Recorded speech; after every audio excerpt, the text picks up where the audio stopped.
Beautiful souls. ഒരു 25 വയസ്സിന് ശേഷം അല്ലെങ്കിൽ ഒരു 20 വയസ്സിന് ശേഷം എൻ്റെ ലൈഫിൽ വന്നിട്ടുള്ള കാര്യങ്ങൾ, ഞാൻ പഠിച്ച പാഠങ്ങൾ ഭയങ്കരമായിരുന്നു. അതിനകത്ത് എൻ്റെ ഡെഫിനേഷൻ വരെ മാറ്റിയൊരു സംഗതിയുണ്ട്. അത് മറ്റൊന്നുമല്ല, ഫ്രണ്ട്ഷിപ്പ് തന്നെയാണ്. ഒരുപാട് ഫ്രണ്ട്സ് ഉണ്ടെന്ന് പറഞ്ഞാൽ അഹങ്കരിച്ച് നടന്ന എനിക്ക് നല്ല മുട്ടം പണികൾ കിട്ടിയിട്ടുണ്ട്. അതിനുശേഷം എനിക്ക് ഒരു കാറ്റഗറി കൂടുതൽ വന്നു.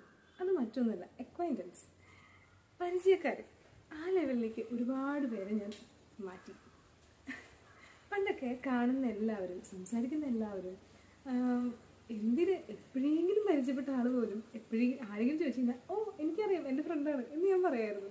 പക്ഷെ ഇപ്പോൾ ആ ടൈറ്റിൽ വളരെ ചൂസ് ചെയ്തിട്ടുള്ള ആൾക്കാർക്ക് മാത്രമേ ഞാൻ കൊടുക്കാറുള്ളൂ.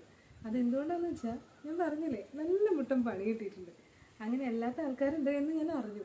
എൻ്റെ ചില സുഹൃത്തുക്കൾ പറഞ്ഞു, എനിക്ക് ഒരുപാട് സുഹൃത്തുക്കളുണ്ടെന്ന്. അത് കേട്ടപ്പോഴാണ് എനിക്ക് തോന്നിയത് ഇതിലൊരു വീഡിയോ ചെയ്യണം, ഇതിൽ കുറച്ച് വകുപ്പുണ്ടെന്നുള്ളത്. അപ്പോൾ പറഞ്ഞു വന്നത്, ഇപ്പോൾ എൻ്റെ ഫ്രണ്ട്ഷിപ്പിൻ്റെ ഡെഫിനേഷൻ എന്താണെന്ന് പറയാം. 3 ഫാക്ടേഴ്സാണ് മെയിനായിട്ടുള്ളത്. ഒന്ന് പ്രഡിക്റ്റബിലിറ്റിയാണ്. അതായത് ഞാൻ എന്ത് ചെയ്യും അല്ലെങ്കിൽ ഇദ്ദേഹം എന്ത് ചെയ്യുമെന്ന് എനിക്ക് പ്രഡിക്റ്റ് ചെയ്യാൻ പറ്റും. എൻ്റെ ഫ്രണ്ട്സിൻ്റെ കാര്യം എനിക്ക് പ്രഡിക്റ്റ് ചെയ്യാൻ പറ്റും. ഒരു പ്രത്യേക സിറ്റുവേഷനിൽ അവനങ്ങനെ ചെയ്തിട്ടുണ്ടോ അവളങ്ങനെ ചെയ്തിട്ടുണ്ടോ എന്ന് ചോദിച്ചാൽ എനിക്ക് പറയാം അവളങ്ങനെ ചെയ്യില്ല അല്ലെങ്കിൽ ചെയ്യും എന്നുള്ളത് എനിക്ക് പറയാൻ പറ്റും. പിന്നെയുള്ളത് എംപതിയാണ്. അതെല്ലാത്തിലും നമ്മൾ പറയുന്നൊരു കാര്യമാണ്. എംപത്തൈസ് ചെയ്യുക, നമ്മുടെ കൂടെ നിൽക്കുന്ന ആളുടെ ഫീലിങ്സ് അല്ലെങ്കിൽ ആ ആൾക്ക് എന്തായിരിക്കും ആ അവസ്ഥയിൽ തോന്നുക. അത് എക്സ്ട്രീം ഹാപ്പിനെസ് ആയിക്കോട്ടെ, ഒരു ചെറിയ ഹാപ്പിനെസ് ആയിക്കോട്ടെ, ഒരു വിഷമമായിക്കോട്ടെ, വാട്ടെവർ, നമ്മളത് എങ്ങനെ ഫീൽ ചെയ്യും എന്നുള്ളത് മറ്റൊരാൾക്ക്, അതായത് നമ്മളുടെ ഫ്രണ്ടിന് എങ്ങനെ ഫീൽ ചെയ്യുമെന്ന് നമുക്ക് പ്രഡിക്റ്റ് ചെയ്യാൻ പറ്റണം.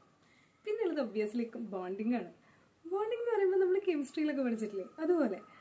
അതായത് ചെറിയ ചെറിയ മാറ്റങ്ങൾ ഉണ്ടായാൽ പോലും ചില ആൾക്കാരായിട്ട് ഭയങ്കര കമ്പനി ആവാൻ പറ്റില്ല. നമ്മളായിട്ട് അല്ലെങ്കിൽ നമ്മളായിട്ട് സെറ്റ് ആവുന്ന ആൾക്കാരായിട്ട് വലിയ വ്യത്യാസമൊന്നും ഉണ്ടാവില്ല. എന്നാലും ചെറിയ എന്തെങ്കിലും മാറ്റം ഉണ്ടെങ്കിൽ പോലും നമ്മൾ സെറ്റ് ആവില്ല. അതുകൊണ്ട് അങ്ങനെയുള്ള ചില ആൾക്കാരുണ്ട്. അപ്പോൾ അത് അവർ മോശമായിട്ടോ നമ്മൾ നന്നായിട്ടോ അല്ലെങ്കിൽ നമ്മുടെ പ്രശ്നം ഒന്നുമല്ല, നമ്മൾക്ക് ആ ബോണ്ടിങ് പറ്റില്ല. കെമിസ്ട്രിയിൽ പറയുന്ന പോലെ ആ ബോണ്ട് അങ്ങനെ സെറ്റാവില്ല. സോ ഞാൻ പറഞ്ഞു തന്നത് ഇത്രയേ ഉള്ളൂ. നമ്മൾ ഒരാളെ ഫ്രണ്ട് എന്നുള്ള ടൈറ്റിൽ കൊടുത്ത് ചൂസ് ചെയ്യുമ്പോൾ ഭയങ്കര ശ്രദ്ധിക്കണം. അതുവരെയുള്ളതൊക്കെ പരിചയക്കാരും മാത്രമായിട്ട് നിർത്തണം. Happy reflecting.